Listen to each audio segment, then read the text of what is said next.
Let's pray. Heavenly Father, thank you. In Jesus' name, amen. So my first car in high school was a truck, a 1961 red and white Ford F100 six-cylinder, four-speed with about 120,000 miles on it. And by the way, back then, that was a lot. Now, it had two keys. One for the driver's door. There actually wasn't a lock on the passenger door. And one for the ignition, which you inserted and turned and then pushed the button on the floor to actually start the engine. I was leaving a youth event and stuck the key in the door and snapped it off in the lock. Cell phones hadn't been invented yet. I didn't know where the nearest payphone was, so I walked the 2 miles home. Next day, my boss, I worked at a gas station, went with me to my truck. He used a Slim Jim to open up my truck. I drove it back to the house, and right before, right before I left, my boss said, "Now remember, do not lock the door again." I said, "Yes, Pat." Anyway, I got home, and just as I'd done 1,000 times before, I hit the little button, and just as the door slammed shut, I thought about what I did. Pat then had to come up to the house, unlock the door again, only this time he removed the little button so I couldn't lock it anymore. The authors of the gospel account make it clear that no one else in all of history did what Jesus just did. People had died and come back to life before. Oh, the widow of Nain's son, Lazarus, and Jairus' daughter, just to name a few. But they all died and came back to life only so that they could die a few years later of something different.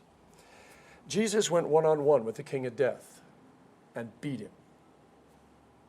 He unlocked and forced open the door of death, and he propped it open for all who believe. And life has been very different since. Now, the problem is, like Winnie Pooh, he was a bear of very little brain, and we are a people of very little memory when it comes to God's grace. You see, we love Easter and its pageantry and all the alleluias and, the chocolate bunnies and the Easter breakfast and the He is risens.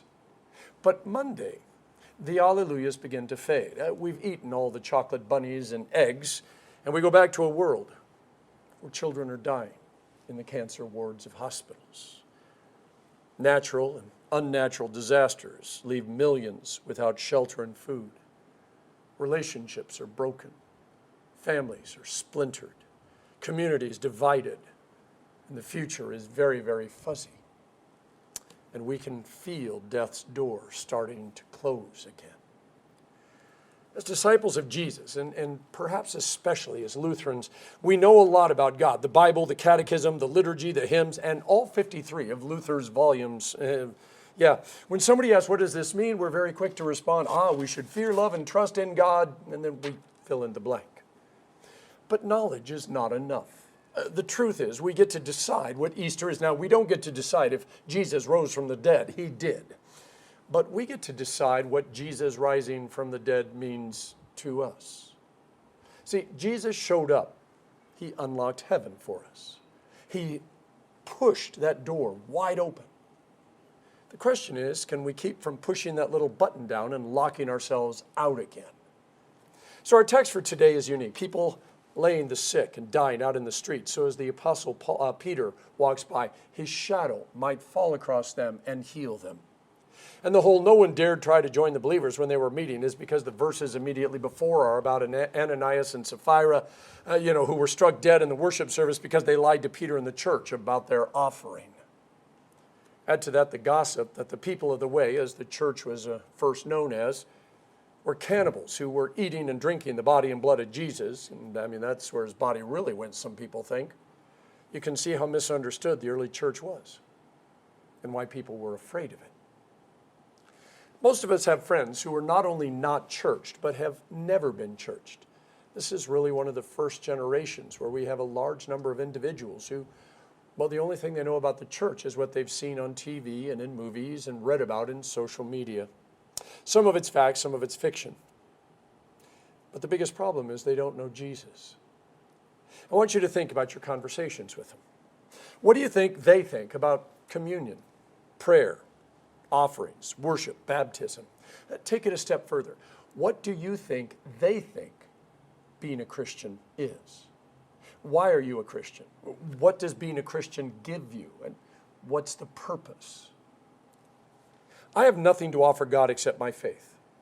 And even that faith is a gift from Him in the first place.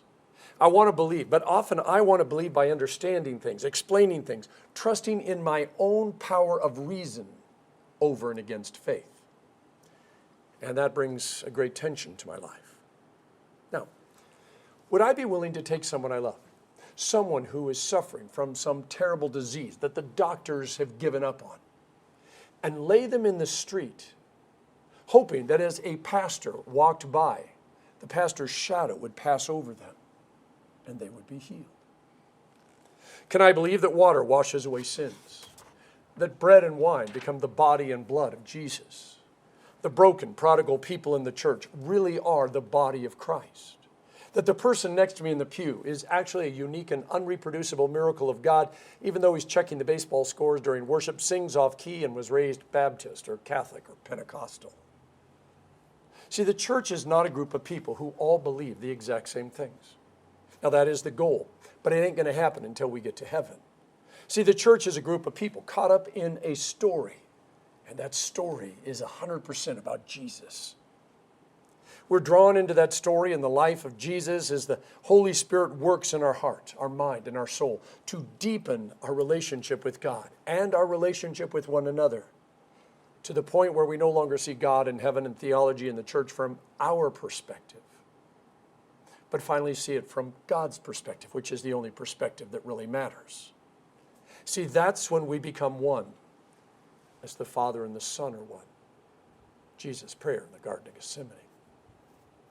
When Jesus headed back to heaven and left the 11, soon to be 12 apostles in charge of the new church, he promised them that the Holy Spirit would teach them everything that they needed to know and remind them of everything that Jesus had said. And every time that scripture is read in church or I read it in church, I'm going, man, I wish I had that. I wish God would teach me everything that I needed to know and that I would remember everything that Jesus had done. There's two things wrong with that statement of mine.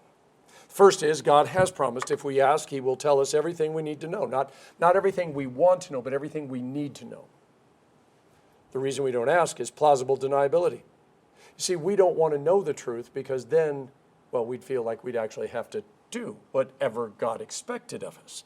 And that would mess with our plans for our life. Second thing is, knowing something doesn't mean we could or would actually do what we were supposed to do.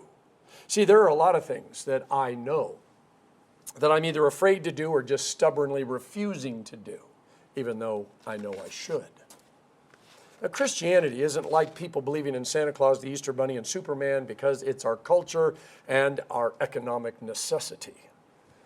The Christian faith is meant to be lived, shared, and spoken. And you do this, by the way, by tears and laughter and late nights of listening and making time on the calendar for somebody and reminding somebody that they are loved and forgiving people just because Jesus forgave you, and really no other reason other than that. Now, you probably noticed the tension between verses 13 and 14 of our text.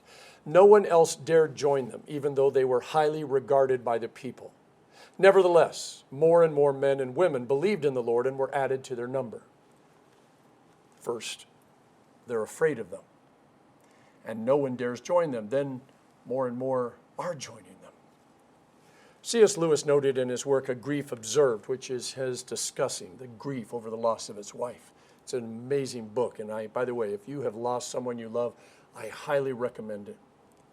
He said, you never know how much you really believe anything until its truth or falsehood becomes a matter of life and death to you. It is easy to say you believe a rope to be strong and sound as long as you're merely using it to cord a box. But suppose you had to hang by that rope over a precipice. Wouldn't you then first discover how much you really trusted it? The Jewish church has been waiting for the Messiah since Genesis 3:15, where God promised that He was going to send a Savior to crush the head of the evil talking serpent and save the children of Adam and Eve. But after thousands of years of waiting, the church had turned inward on itself and was going through the motions and had pretty much forgotten about God and the promise and everything else. Oh, everyone memorized the scriptures. They recited the liturgy, and they followed not only the laws, but also the traditions. They were on autopilot, just going through the motions. God had stopped talking about 300 years before Jesus arrived, and the silence didn't seem to bother the church leadership, most likely because they'd fallen in love with their own voices and preferred them to God's. This is why God's last words in Malachi's book are, "See, I'm going to send the prophet Elijah before that great and dreadful day of the Lord comes. He will turn the hearts of the fathers to their children and the hearts of the children to their fathers, or else I will come and strike the land with a curse." To be honest, my favorite words from Malachi's book is when God tells the people, if you don't get turned around, if you do not listen, and if you do not set your heart to honor my name, I will send a curse upon you, and I will curse your blessings. I will spread on your faces the offal from your festival sacrifices, and you will be carried off with it on your faces. Now, if your ancient cultural dietary knowledge is a bit rusty, God is saying that he is going to smear the animal intestines on their faces and allow them to be carried off into slavery with that animal intestine smeared all over them. Some of the translators have chosen the word dung instead of offal. I think you get the point. And so when Jesus shows up and preaches with authority and backs up his authority with miracles, it shakes the very foundations of the church. God said he would send Elijah. Jesus said John the Baptizer is the Elijah, if you are willing to accept that. And the day would be both great and dreadful. Great for those who hoped against hope and believed that God would fulfill his promise, and awful, dreadful for those who had grown tired of waiting and had chosen to become their own God with their own religion and their own rites and traditions. Now, God has never really stopped talking. Now, he may not speak loudly, but he is always speaking. And we must decide if we're going to listen. And God may also not go around always parting oceans or stopping the world or creating special celestial events as he's done in the past. But God is always doing something, and we must decide for ourselves if we are going to look for that which God is doing. If we are waiting for God to speak and do amazing things, this is the best possible, scenario, because God never disappoints. But if we are hoping that God forgot about us and we can make our own little kingdom and do our own little thing, that means we're never going to be saved, because there is no place you can hide, no place where his power can't break in and redeem the human heart. For both the expectant and the fearful, it is often just when and where we least expect him that he shows up in his most amazingness. Faith is a new way of looking at what is seen and hearing and understanding what is heard in a very different way. Loving God means trusting him when you can think of 100 reasons not to. It means praying to him even when you don't feel like it. It means watching for him in the beauty and the tragedy, in the mystery and in the boredom of your own life and in the lives of those around you. We know much more about God than we admit we know, and this is the purpose of our text today. When C.S. Lewis said, it's easy to say you believe in a rope to be strong and sound as long as you're just going to use it to tie up a box. But suppose you had to hang by that rope over a precipice. Wouldn't you first discover how much you trusted it? It's not a rhetorical question. See, it's easy to say we believe in God, especially when life is a bowl of cherries and eggs are $1 a dozen and everybody's job is safe and houses are affordable and your family is healthy and you are young enough that you don't really have to worry about heaven because that's a long way off. But when someone we love cannot be healed, when houses and eggs aren't affordable, when jobs are scarce and life is uncertain, everything changes. Such moments might lead us to carry a friend or loved one and lay them down in the street, hoping that as a particular pastor walks by, the shadow of that pastor will fall over our friend and heal them. We might be willing to believe a little water will wash away our sins, that wine and bread actually become the body and blood of Jesus as a means of grace. That death is not the end, that life has a grander purpose than just existing, and as small and insignificant as we often feel, we really are the unique and unreproducible miracles of God. See, the resurrection makes every day as holy as any other day in history. The resurrection is not a mystery to be solved. It's a miracle to be lived in. The author of Hebrews starts his book in many and various ways. God spoke to his people of old by the prophets, but in these last days, he has spoken to us by his Son. We have an incarnational God. We are trusting not just our life, but our eternity to the cross and the empty tomb and the resurrected Jesus and his ascension. Remember the words of 1 Corinthians 15? You know, what I received, I passed on to you as of first importance, that Christ died for our sins according to the Scriptures, that he was buried, that he was raised on the third day according to the Scriptures. Those are St. Paul's words to us. It's one of the earliest Christian creeds. And Paul says, if Jesus was not raised from the dead, then we are to be pitied more than anyone else in all of history. No truer statement has ever been written. C.S. Lewis challenges us to make sure the rope that we are, well, quite willing to hang a box of junk up with, but now have to decide if we're willing to risk our life on, really is strong enough. To that, a contemporary of C.S. Lewis's, Dietrich Bonhoeffer, said, "The cross is the sign that stands in judgment on all the false security in our lives and restores faith in God alone." To prove the cross is sufficient to save us, Jesus went first, stands on the other side with his arms held open wide and a smile on his face. No greater witness is necessary or even possible. In the name of the Father, and of the Son, and of the Holy Spirit. Amen.